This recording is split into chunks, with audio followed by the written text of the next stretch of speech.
Hey there, Stephen Indrisano here, writer and creator of Shelterwood, a Suburban Gothic. If you enjoy the show and would like access to early and ad-free listening, please consider joining our Patreon community. Thank you for listening, and enjoy the show.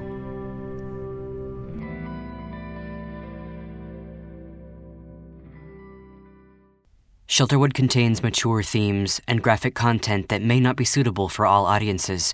For a full list of content warnings, please check our transcript in the episode description. Listener discretion is advised. Last time on Shelterwood. Tonight with another shocking development in the case of Sadie DeRoso. My parents were sure that Sadie had died in the fire, but it just doesn't make any sense. This definitely isn't Glen Echo Park. It reads, "Welcome to Shelterwood, Land of Dreams." I think it's all one big neighborhood. Stay safe, Nick. You come back to us. I will. Wish me luck.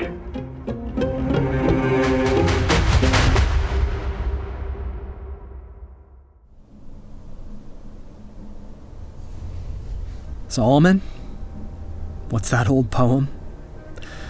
Child Roland to the dark tower came. It's like an obelisk reaching up for dozens of stories, but it's made out of other buildings, weaving in and out of each other. Or not weaving, but slicing or tearing? Something about the building feels violent. I don't know if that makes sense, but it's like the building is eating itself. I'm babbling. I'm just gonna try and take a picture for you. Oh, what the hell? Oh my God, I'm bleeding. Oh. Hey, are you okay over there? Oh, jeez. Got you good, huh? You need a hand? Do I? What happened? Well, you got bit, that's what happened. Looks deep too, sorry to say. Oh, okay, I have a first aid kit in my bag. Do you mind getting it for me? I don't want to, bleed on anything. John Leslie is a large man in every conceivable way. Standing at an imposing 6'2" and weighing easily 300 pounds, it would be easy to describe him in terms of geography. A mountain of a man, tall and wide as the day is long. But to be honest, the physical stature of John Leslie is the last thing you notice because of the twinkle in his eye, the worn, leathered texture of his skin, the way his smile hangs crooked like a painting haphazardly placed. He is, simply, charming. A man easy to befriend and difficult to forget. Oh, I'm awfully sorry that happened to you. It's a security measure. All pictures of the town hall bite. Any paintings too, but no one's ever tried, so far as I know. Didn't you read the darn sign? I'm sorry, the pictures bite? Yeah, and the paintings too. You're new in town, ain't you?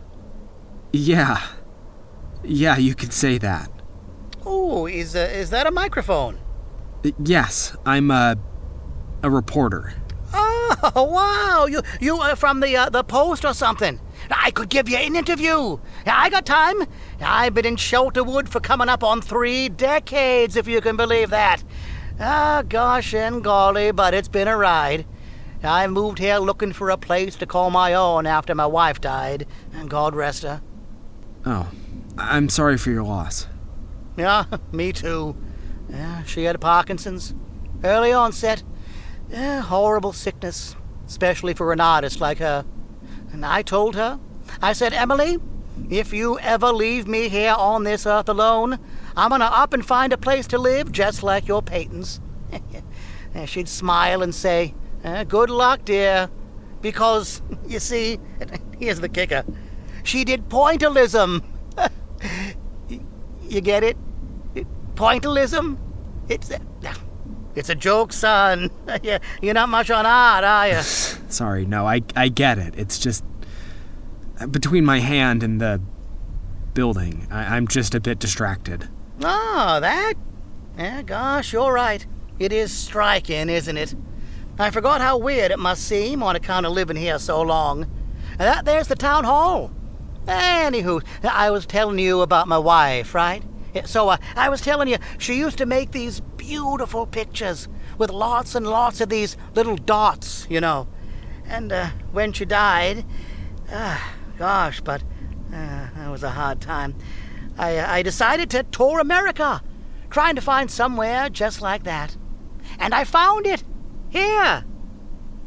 So, your house here is, what, made of dots? Oh, made of dots? No, you rube, it's not made of dots. But when I saw it for the first time, it gave me that feeling of being made of dots. That's what paintings are all about, you know, how they make you feel. A lot like this neighborhood. Right. I'm sorry, what was your name? In all the excitement, I forgot to ask. Oh, me?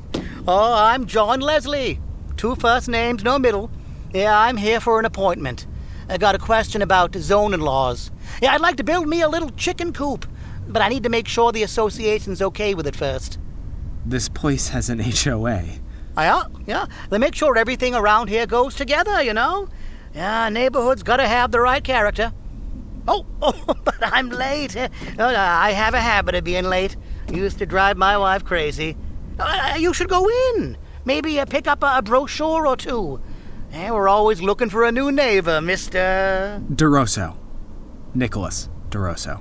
Oh, well, Mr. DeRoso, Nicholas DeRoso, take my word for it. This here is a great neighborhood. Best in the whole world. Good meeting you. Come by sometime. We can have a beer or 2, watch the chickens cluck around if I'm lucky. Be seeing ya. Yeah, you too. While the strange, and in my opinion, strangely charming, John Leslie talked, I took stock of my injury. There were 2 deep, gnarled gashes on my left hand, which looked deep enough to need stitches. I had it bandaged, but it would likely take a few changes to fully clot over.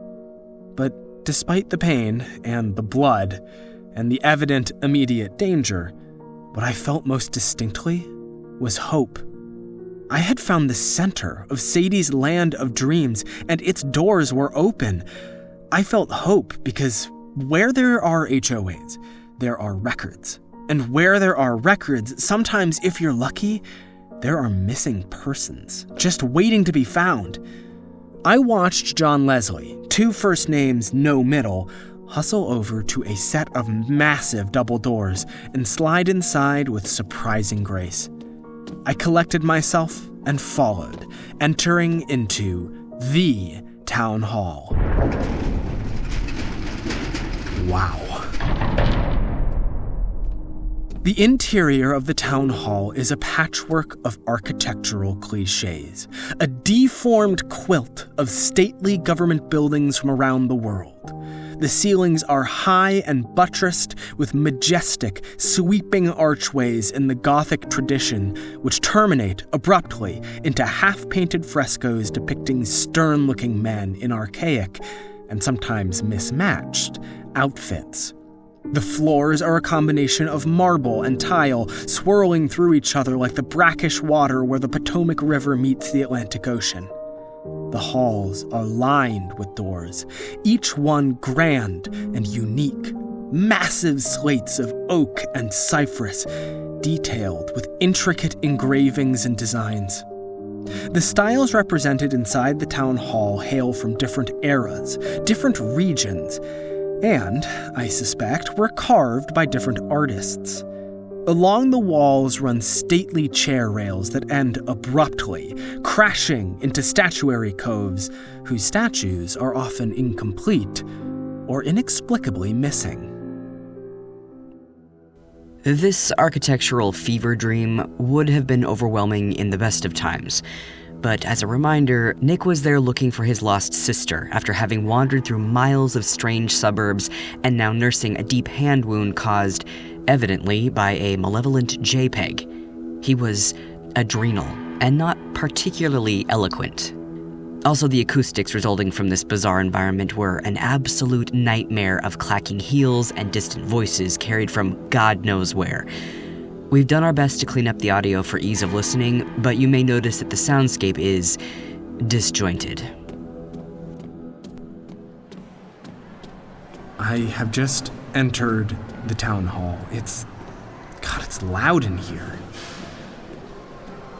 I can hear people walking around and talking behind closed doors. God, there are a lot of doors, but I don't see anyone who might be able to help me. Help you what? Oh, sorry you startled me. Yeah, I get that a lot. What can I help you with? It's kind of complicated. I'm new here, but I'm looking for my sister. I think she might... Missing person? Yes. Do you know her? She goes by Sadie DeRoso, or used to, I guess? No, I don't. Missing cases are a dime a dozen around here. Oh. That makes sense. Mm-hmm. So, first question, Mr. DeRoso. Are you sure Sadie wants to be found? Well, she left a note, so... Are you sure this wasn't, She didn't kill herself. Okay. No need to raise your voice. Look, it doesn't matter anyways. You're looking for deeds and registration. If she's here and she wants to be found, they can help you out down there. Great. Thank you. Which way is it? Around the corner, down the elevator.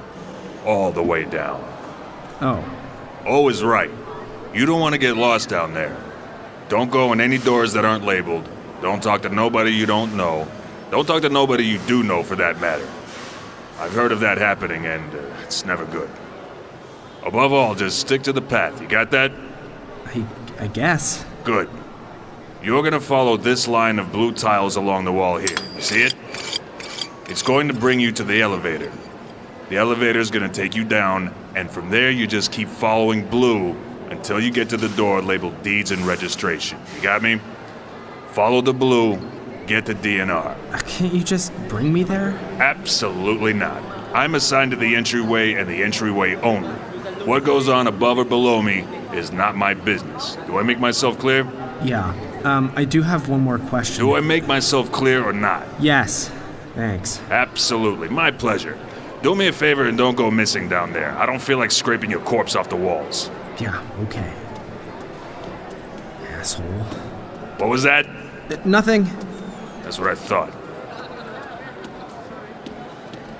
Having now thoroughly antagonized the first authority figure I met in Shelterwood, I followed the best lead I had. Deeds and registration, down in the basement of the town hall. But before we embark on that journey...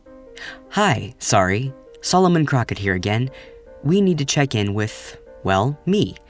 Because while Nick was winding his way along Shelterwood's extensive main street, getting bit by a picture, and pissing off a security guard, I was doing some digital exploration of my own. Oh, check 1, check 2, check 1, 2. This is Solomon Crockett recording. It's been 6 hours and I haven't heard back from Nick yet. So, to soothe my raging anxiety, I've been doing research. Anything to feel like I'm being useful right now, you know? So, just to start, I don't have much, but I might have something. I went back and looked at all this online conspiracy stuff around Nick's sister. The way she disappeared caused a lot of people to speculate about what really happened that night. A lot of it is what you would expect, alien abductions and proto-Pizzagate satanic sex trafficking stuff. But knowing what we know now, that there's some sort of pocket dimension or something out there, I figured, maybe someone online got it right. So, I've been digging through this old forum on the Wayback Machine, because this all happened right at the start of the 2010s, and the huge social media hubs we have now weren't as important, right? So there's a whole ecosystem of forums which are dedicated to cold case files and that kind of thing. Sadie going missing, young honor roll white girl from the burbs, that caught a lot of attention on these forums, and, well, I've found this common user across a few of these websites that has an interesting perspective I want to highlight. They don't seem like the run-of-the-mill conspiracy theorist type person. I think, and okay, yes, call me crazy, but I think they might have some insight into what's going on. Thanks to Kira Landry and Christoph Craig for giving voice to forum users Seeker of the Lost and Moulder's Shoulders. Take it away, guys. Username, Seeker of the Lost, posted January 12th, 2010, 8:15 p.m. Interesting new developments in the DeRoso case. Police records finally leaked. No evidence of a struggle at the house and no leads on possible abductions. No custody issues either. I still think the letter suggests intentional arson in flight. Anyone else? Username, Moulder's Shoulders. Posted January 12th, 2010, 8:18 p.m. Just saw the new stuff. Can't believe the news media hasn't picked the story back up. Seriously, how much coverage do we really need about the false flag operation in Afghanistan? Open your eyes, folks! The Nick and Joanne testimony looks pretty ironclad. I always thought Francis seemed like an okay guy. Glad to see that confirmed by the cops. Some people always want to think that Dad did it. Everyone's got baggage. I agree, by the way. Looks good for intentional arson. You catch those photos? Wowza! Looked to me like she snuck out the back door after getting everything going. Must have looped around front to leave the box and the note.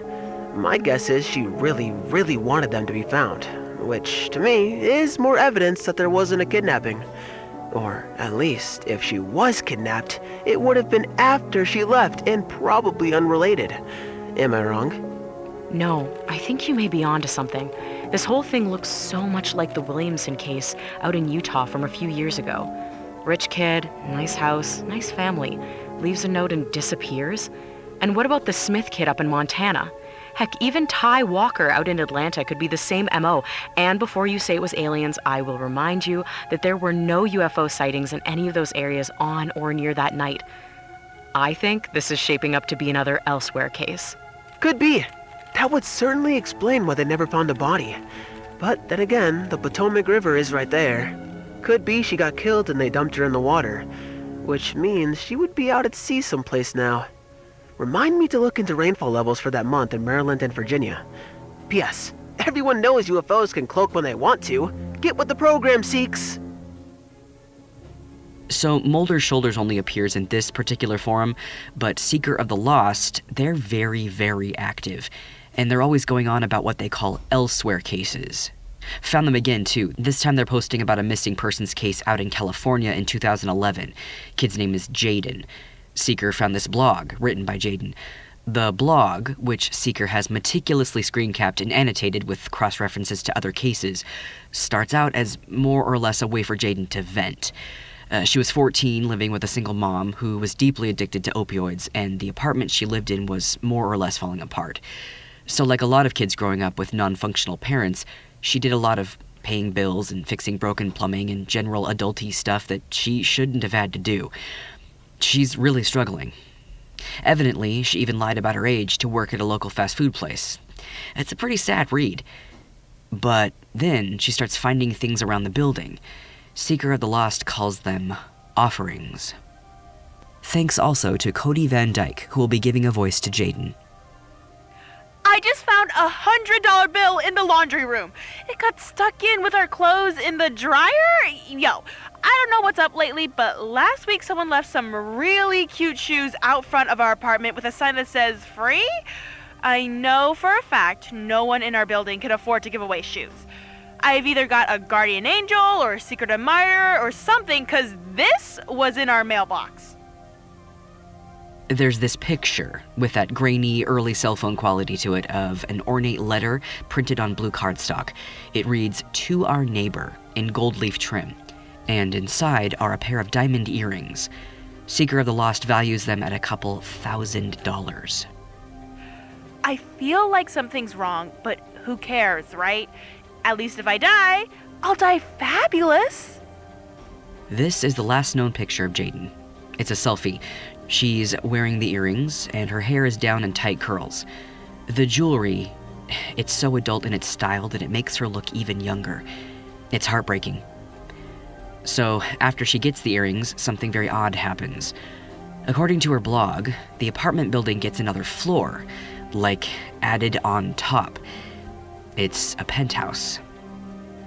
Okay, no one is going to believe this, but last night Mom was feeling really bad, so I decided to go up to the roof. But as I was going up the stairs, there was a new floor, like a new door in the stairwell.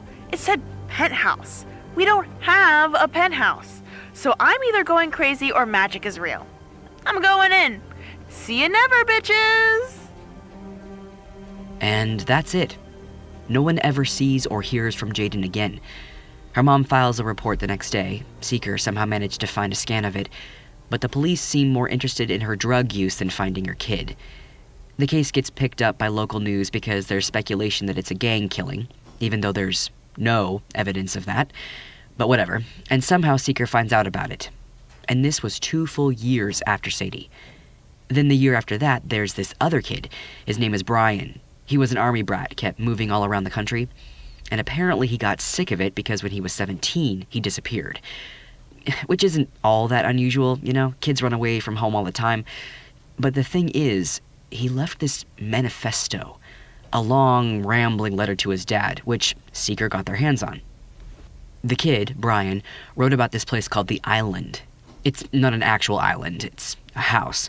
Just a normal-looking house, according to Brian. He first noticed it in D.C. when they were stationed there in the middle of an alleyway squeezed between 2 buildings. He loved it because it looked so secure, so homey in the middle of his city. He said it was a little island of comfort, away from everything. The polar opposite from the life you gave me. Thank you to Bobby Gessman, who will be giving Brian a voice. So a lot of Brian's writing is angry and frankly not very coherent, but Seeker highlights how the island shows up again and again. It was there when they were relocated to Texas. Same house, same feeling of calm and security. An island. The island. The only one that matters. And what was it doing so far from DC? Why, I believe it was waiting for me.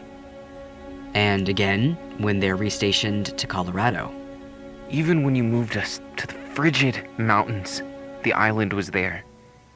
I could feel its warmth, its quiet, like a whispered promise hot on my skin. Come home, it said. And I could have gone to it then. But you said no more moves. And I believed you. Finally, they land in Puerto Rico, and Brian has just had it with the constant moves. He's angry and lonely and sad, and what shows up? But the island. It's right outside my window tonight. I know there used to be a parking lot there, but now, it's the island. I'm watching it, watching me, as I write you this letter, Dad. No one can see it but me. I bet you're looking out the window, too. I bet you see more concrete. I see a home. A home. I've never had a home. Can I keep this one? It's been following me for a while.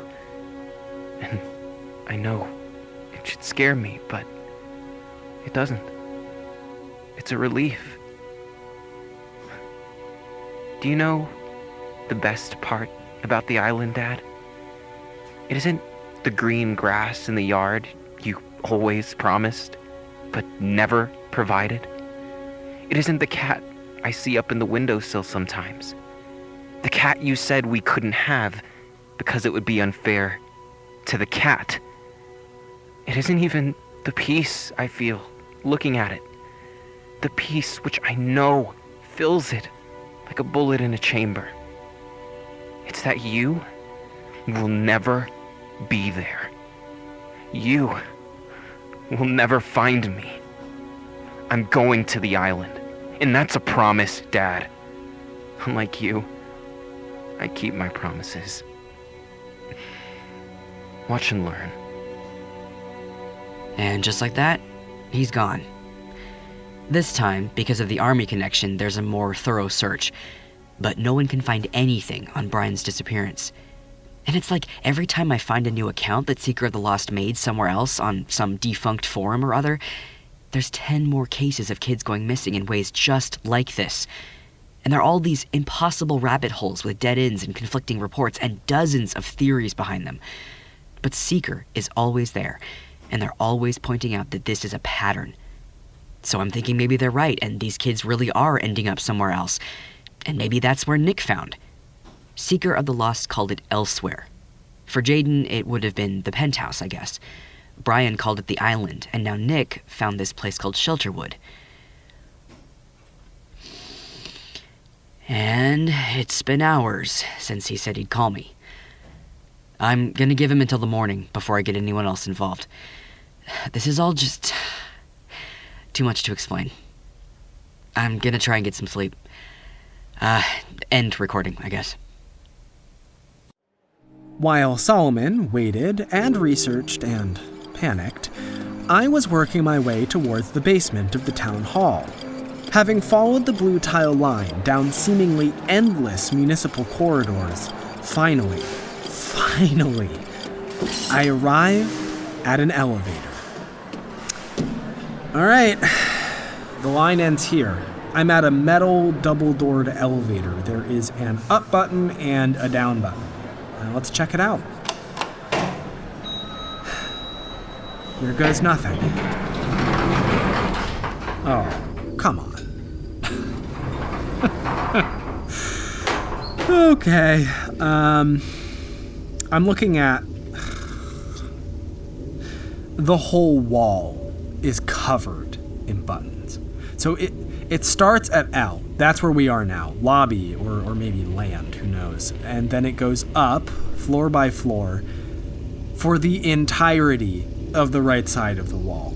Same thing goes for the left half, only the numbers go down. So it goes L, -1, -2, all the way down to, well, let's see. Yeah, that's what I was afraid of. B for basement is down here, where the bottom of the panel meets the floor. Someone has stuck a little blue piece of painter's tape next to it with the letters D and R for deeds and registration, I assume. So, I guess I'm heading down.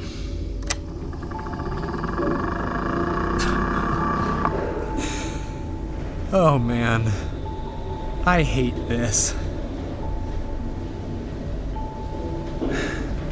So, in theory, the basement should be just down 120 or so floors. So, Solomon, I've got a little bit of time here in the elevator. Now might be a good moment to pause and reflect. I feel nervous and excited and like I've been holding my breath too long. Everything's getting kind of fuzzy, mentally speaking. It's a bit like having a low-grade fever. I've kept my phone off, so I'm not exactly sure how long I've been out here in Shelterwood, but my legs are starting to ache, and I'm almost out of water. I'm going to have to come up for air soon, I think. I hope that I can get out as easy as I got in. I mean, everyone here seems nice enough, but... Hi! Going down? Yeah. Great! I'm going to deeds and registration. Missing someone? Yeah. Hey, how do people keep guessing that? There's a type. It's in the eyes. Don't worry, I'm sure they'll be here. We keep very meticulous records on our residents. You know, for security's sake. Oh. Well, that's, good. Have you been told not to talk to anyone on your way to deeds and registration? Yeah, I have. Hey, why have people been... This is me.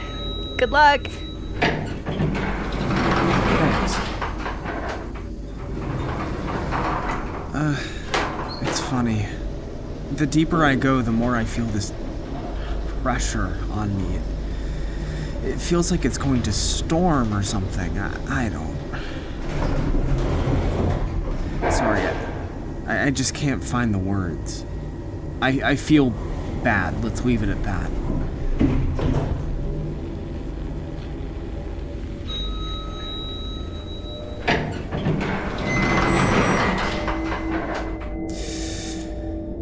Oh, boy.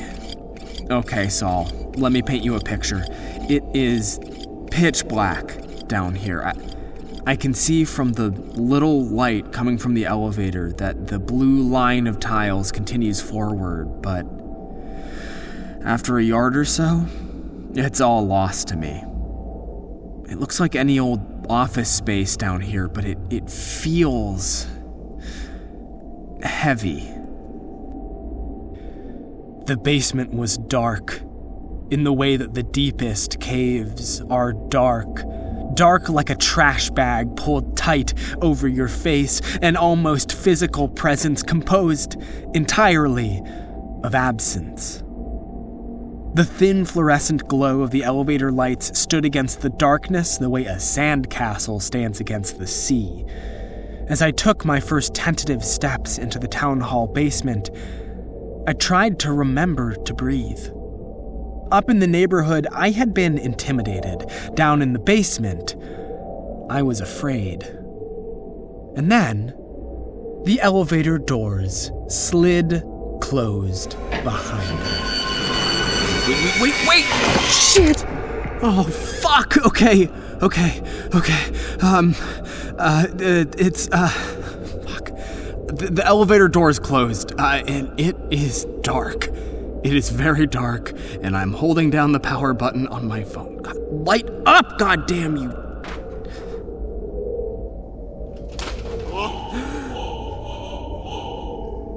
Is there someone else here?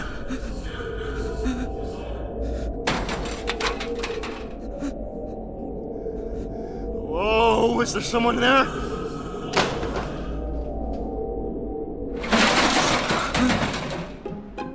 Next time on Shelterwood, the town hall basement. Shelterwood, a Suburban Gothic, was written and produced by Stephen Indrisano and Indrisano Audio, LLC. This episode featured Stephen Indrisano as Nicholas DeRoso, Sam Stark as Solomon Crockett, Ray O'Hare as John Leslie, Greg Tariloff as the security guard, Emily Rittammer as Seeker of the Lost, David Finley as Moulder's Shoulders, Christian Collado as Brian, Donna Xia as Jaiden, Tal Minear as Office Worker, Paul Warren as Henry Gould. Directed by Sivan Raz and Madeline Regina. Songwriting by Emily Branham. Theme composition by Allie Hilton. Dialogue editing by Sam Stark. Transcripts by Rook Mogavera. Sound design by Brad Colebrook. Additional music from Monument Studios. Production by Emma Johanna Puranen. Special thanks as well to our executive funding producers, Cam Collins and the Fellowship of the Breaking Dawn, aka the Vermont Party Association. Although some of the locations, people, and events in Shelterwood may seem real, worry not. This is a work of fiction. Thank you for listening. A Bloody FM production.